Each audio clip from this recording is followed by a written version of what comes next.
Hey there. Oh my God. Hey there, guys. All right. Oh my gosh, I am dying. Am I losing my voice? Maybe. I don't know. Ooh. Today we are back with some alternate history hub, and this time we are answering the alternate history of what if Nixon was never president? Honestly, we would probably be in a much better place. However, I will make the statement here. I do believe that it was actually we had a closer shot at Reagan losing in 1980 than we did Nixon winning in 68. Um, and let me explain why. Because of Vietnam War, right? We're following Nam throughout the 60s. It is very unpopular, and essentially it is led by the Democratic Party. I think no matter what in 1968, even if Nixon had not won the nomination for the Republican Party, it still would have gone to the Republican Party no matter who. I think really the only person that could have pulled together a 1968 victory for the Democrats, he was shot and killed. So, yeah, I think essentially as long as that assassination stays true, does happen, the Republicans win no matter what, unless they have like, I don't know, they pick some absolute rando that no one knows about, which that would not have happened, right? Like, no matter what, I think the Republicans are going to win here. But then in 1980, it was largely the Iran crisis, which Ronald Reagan rigged to make Jimmy Carter look bad. I think Jimmy Carter. I think if we had a bit more, oftentimes it seems that the Democratic Party is not all that aggressive when it comes to campaigning, and they need to get better at being aggressive and not taking the high road. They need to sling a little now and again, because the Republicans clearly have no care. They will dig down deep to win. They don't give a shit. They just want power. Anyways, tangent over. Let's hear alternate history hub's thoughts. Richard Milhouse Nixon. We all know Nixon, old tricky dick, the legend, the villain, the lovable little scamp. Nixon's back! He ended the war in Vietnam. What percentage of that was by choice, I'll leave up to you. He created the Environmental Protection Agency, because if anybody speaks for the trees, it's Nixon. Nixon even started the tradition of attaching the word gate to whatever scandal occurs in Washington. He also did a lot of really bad stuff. The 1970s were not the Let's look at the in Washington. thing. He also did a lot of really bad Yeah. bad stuff. The 1970s were not the best time in American history, or anywhere else in general. It's not like the late 60s were even better, but this was when the nation was really stagnating. History and global events are rarely influenced by a single person, but what Nixon's actions ended up doing, at least with the whole scandal thing, is it showed that not even the presidency could escape being corrupt. Except for all the other times that the presidency was corrupt. Those were in the black. Wait, hold on. Who's he showing here? Corrupt. Except for... Oh, yeah, Grant's. I mean, was Grant a corrupt president? The way I've always had it described to me when it comes to Grant is that Grant tried to fight against the corruption, but he was just he was ineffective in that matter of handling Washington corruption. Maybe I'm wrong. Maybe Grant was a corrupt man. I don't know. For all the other times that the presidency was corrupt. Those were in the black and white times, though. We don't count them. So here's a question a lot of people in the 70s were probably asking. What if Richard Nixon was never president? Say he lost the I will say, if Nixon never won, I don't think we would get Reagan. 1968 election, and somebody else took his place. Oh, like Hubert Humphrey? No, Jimmy. As you see, this video isn't just about Nixon never being president. There was one person who almost ran against Nixon in 1968, but he couldn't because of, reasons. Robert Kennedy. Bobby B. Oh, we are going down the alternate path of Bobby Kennedy not getting killed. Which, as I was saying at the beginning, he is the only man that I think could have turned this around for the Democrats.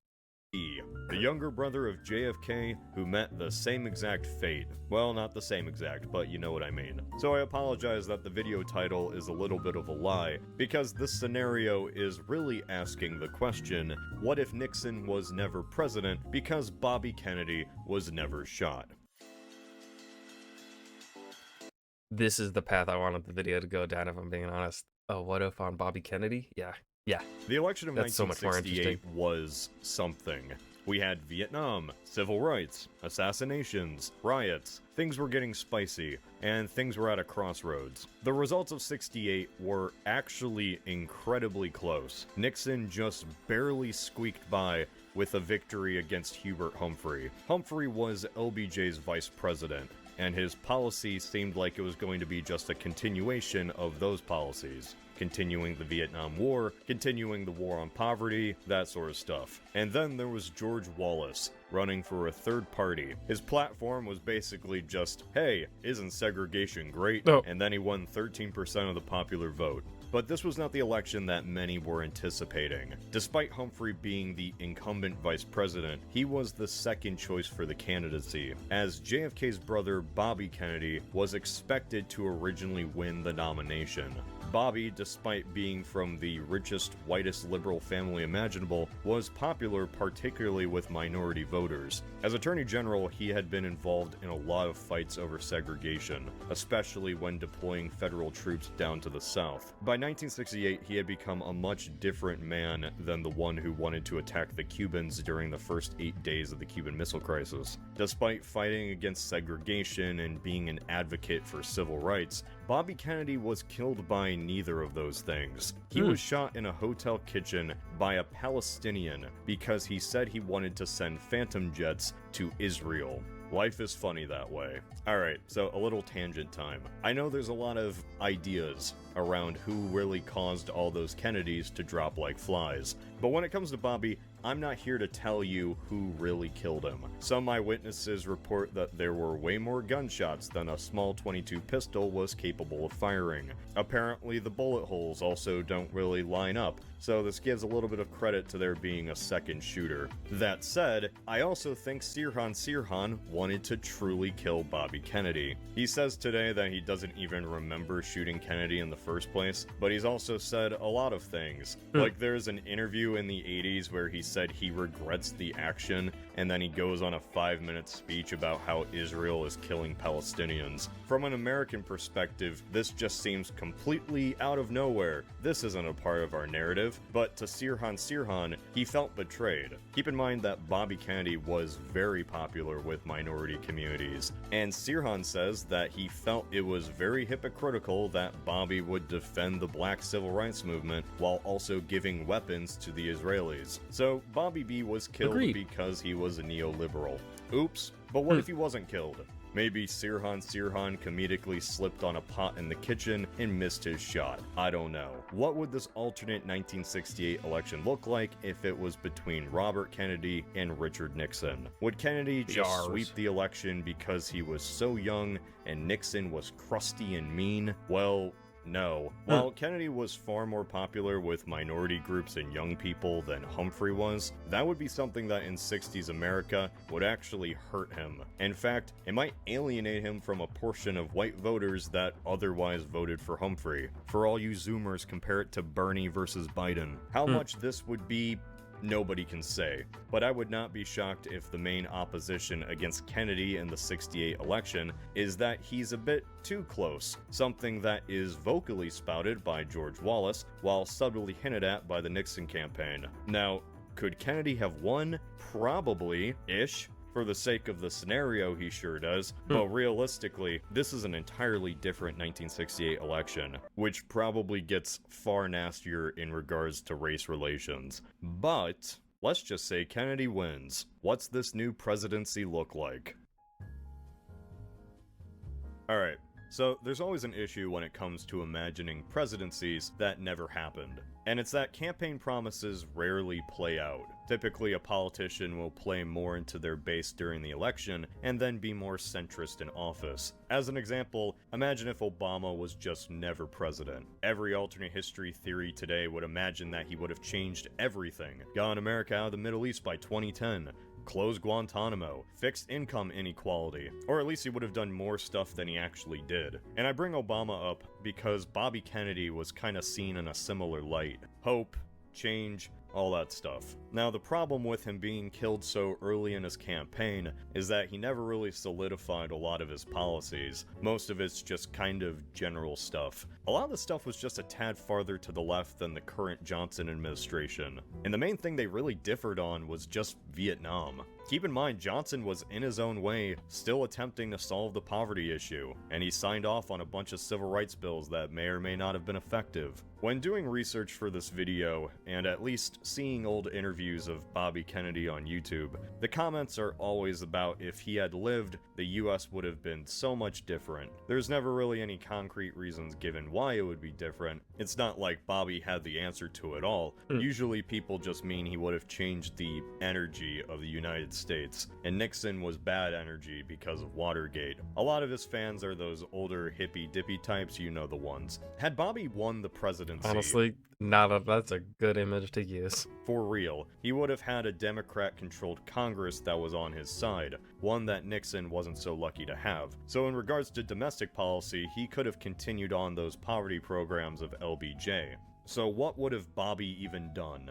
If we want to have a good idea for where RFK's mindset was for Nam, it was in his 1967 proposal for how to end the war, along with a speech he gave in Chicago in 1968. It's hard to say whether this would have been his actual policy, this is just campaign speech, but it's the best we got. To sum both of these up, his idea was to gradually end the war by steadily replacing US troops with more international ones. Somehow. I don't know who would sign up for that. Also, the US would stop the bombings of North Vietnam. Kennedy knew the war wasn't going to be won since the South Vietnamese didn't really bother to fight the war themselves. Why bother staying in a conflict that wasn't going to end in victory? And for us today, you know, that mindset seems pretty reasonable when looking back on Vietnam. But the main reason is because in our timeline, we had Nixon. In the early 70s saw a massive escalation in the fighting. More bombs, more troops. Every option available was used. And yet, by 1973, the US had to flee anyway. Saigon still fell, and it gave this idea of finality to the war. In this alternate timeline, with Bobby Kennedy overseeing the war, even if the same exact results occurred, the common conception, at least among the American right, is that America could have won in Vietnam, but Bobby Kennedy sold us out. If this policy was put into effect, it's true that it would have reduced the American casualties in the war, just by the nature of there not being many Americans left there to die. And with hindsight, we all know that Vietnam was a lost cause. But had RFK actually gone through with it in the 70s, his administration would be viewed as cowards by many hardliners. All the faults of how Vietnam went down would be blamed on Bobby. Sure, tons of young people already died in Vietnam, but those lives lost would be squarely put on Bobby's shoulders because he couldn't see the war through. Essentially, they died for nothing. One of the biggest effects Bobby Kennedy would have in American politics is reinvigorating the American right, which sort of faltered through one scandal and a Jerry Ford in the 1970s. It was kind of directionless until Reagan came. But in this alternate scenario, Bobby becomes the ultimate boogeyman. It's history's greatest monster! If Bobby had won, he would be just as infamous as Jane Fonda to 1970s America. Now, while LBJ was a Democrat, he was an old blue Southern Democrat, a remnant of what the party was under FDR. But Bobby? He'd be a scrawny New England rich liberal, the one who made the US lose its first war. And this is just kind of one of those annoying debates in history that we would always suffer through. Was the war in Vietnam really truly lost? Or did Bobby Kennedy chicken out? It literally only depends on your politics. To be frank, the 1970s were just not a great time for any leader to be in charge. And oftentimes, it doesn't matter how charismatic a politician is when they're dealt with a bad hand of cards. In politics, Bobby Kennedy is one of those great what-ifs, but in reality, he would always be seen as the weaker Kennedy.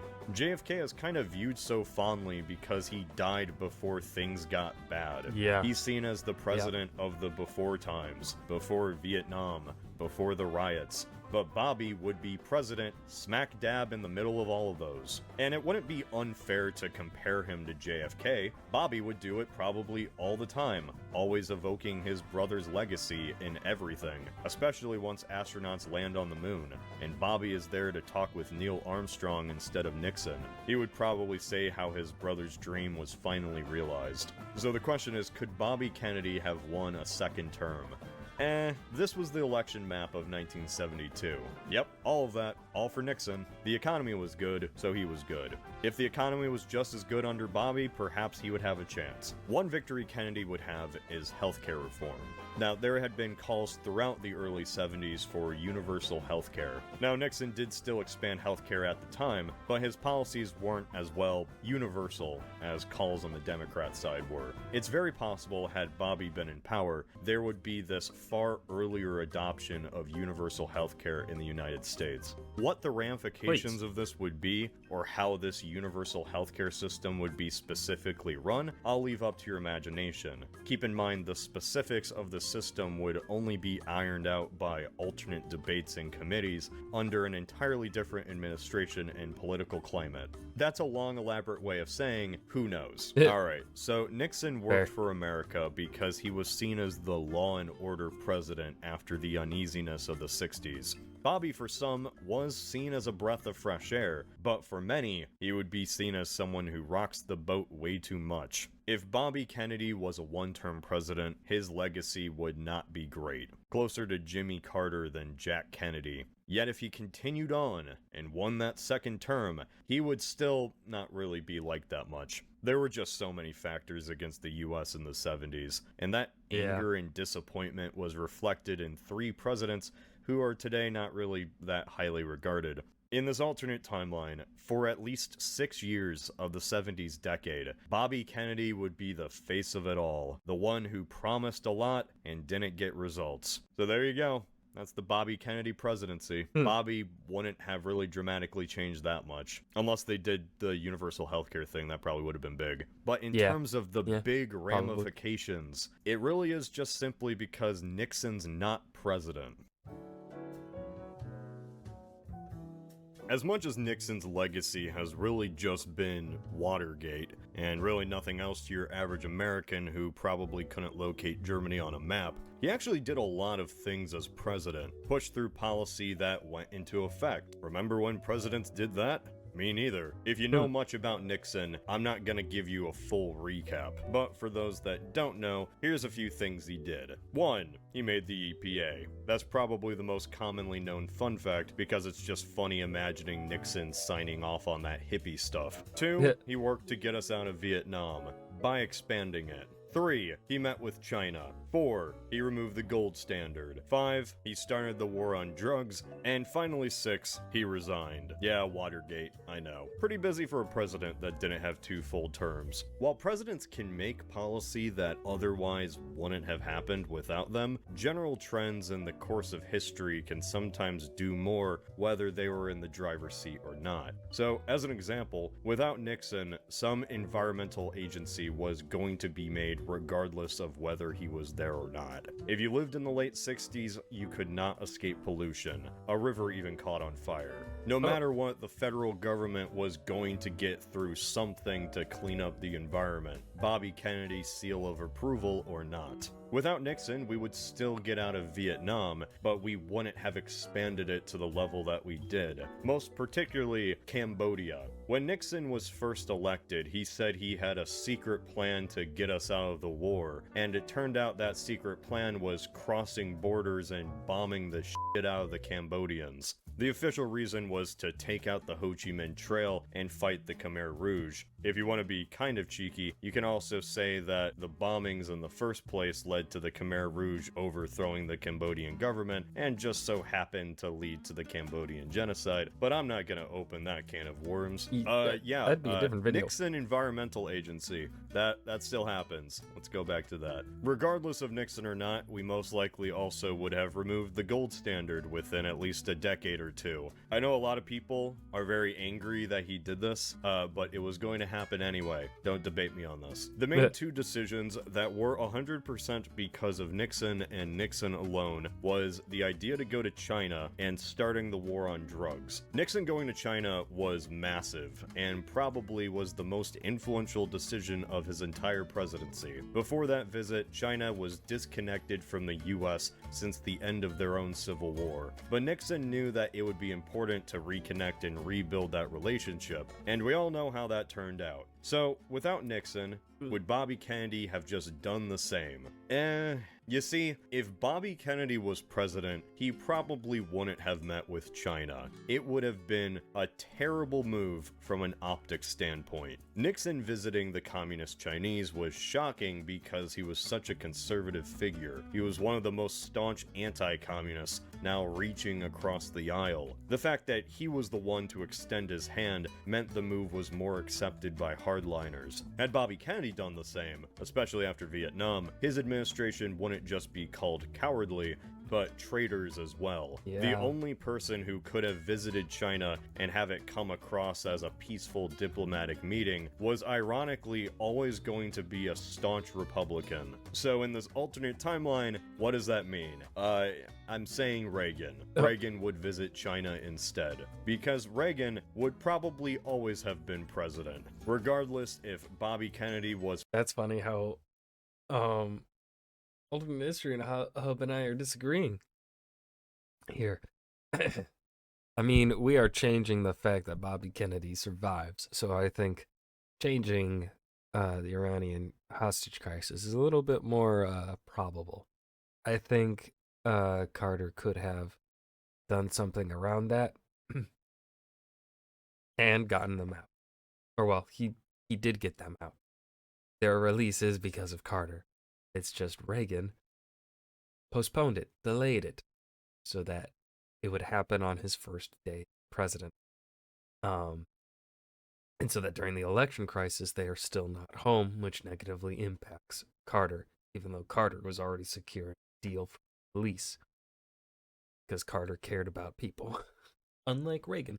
President or not. Typically, in these things, there's always like 6 or 7 people to choose from. It's not a lot. Reagan almost beat Gerald Ford in the 1976 primaries, and that was when Ford was president. Had Bobby been president for 1 or 2 terms, it would just bring on a Reagan presidency earlier. Sorry, Twitter. And that really is one of the biggest issues with a video like this. Had Bobby Kennedy been president, he would have done alright, but the reaction against him would just bring on the Reagan era sooner. Nixon was the conservative backlash to all of that, and had it not been him, it would have been someone else. Reagan. It would have been Reagan. And Reagan, for reasons I'm not going to get into, was far more influential to the United States today than Nixon ever was. But that's a video remake for another time. Oh, so that's the answer then, huh? Nothing happens? Things stay the same? Well, no. And also, yes. The problem with viewing history as just a series of guys doing things, especially presidencies, is that it gives into this great man view of history. And while 20th century presidents are influential, incredibly influential to global affairs, don't get me wrong, they were also affected by grand societal shifts as much as anybody. And for the United States, there was no shift really bigger than the one coming off of the late 1960s. And sadly, Robert Kennedy's legacy would pay the price. He'd be viewed as the bad Kennedy, while his brother would forever be the good Kennedy. JFK would always be remembered as a good president because he was riding off of the highs of the 50s, while Bobby Kennedy would be remembered as a bad president because he was riding off of the highs of the 60s. But Cody, what about Watergate? Ah, yes, Watergate. I guess it would be true that without a president resigning, there would be more trust in the institution of the presidency, I guess. But how much of that is really true? I'd say more young people in the general public would be just as disillusioned with the United States thanks to the war than if the presidency was wrapped in scandal. As much as we hear Yeah. about it, it was something very localized to Washington, D.C. Funnily enough, And again, it was something very localized to just Nixon, really. Like, it was get Nixon out, and then it was pretty much forgotten. you could say that Watergate's biggest impact is that today, whenever a scandal happens, people like to add gate to the end of it. So I know I haven't talked about him like this entire Mainly Republicans, because they're not creative. video, but I would say the biggest impact in this entire scenario is that Jimmy Carter is never president. Now, hold on, I know. You see, Jimmy Carter is never president, and so he never is able to sign the Camp David Accords. An action that was meant to bring peace, but it ended up dividing the Arabs against one another. To sum all of that up, it pretty much stopped Egypt from attacking Israel ever again. As for old Bobby Kennedy, he might have been able to pass a healthcare reform bill, and that might have been his biggest accomplishment. With a united Congress to back him up, he could have probably done a lot in 4 years. Oh, and also everything he would do would probably get undone by Reagan. Okay, bye. And that was what if Nixon was never president because Bobby Kennedy was never shot by alternate history. Now, I do have some disagreements in this video, and those were vocalized throughout. But again, it's one of those situations where it's really hard to make an argument one way or the other. Right, my perspective on some things is clearly different than alternate history hub's perspective on Reagan's chance. Now, I'm not denying that Reagan was an extremely popular figure, right? He was governor of California, which, right, like that's a pretty influential state. On wider geopolitics, American politics, because of the amount of people that fucking live in California. But, I don't know. Republicanism is never popular. They tend to really only win when a Democrat messes up really badly, right? And that is where my frustrations with the Democratic Party is they never lean into what are actually their strengths. Bernie Sanders and 2008 Obama leaned into the strengths of the Democratic Party. And then the DNC sabotaged Bernie in 2016, went neoliberal with Hillary Clinton, and lost. But again, it was close because, one, republicanism is not a popular idea. It only wins as a reactionary movement to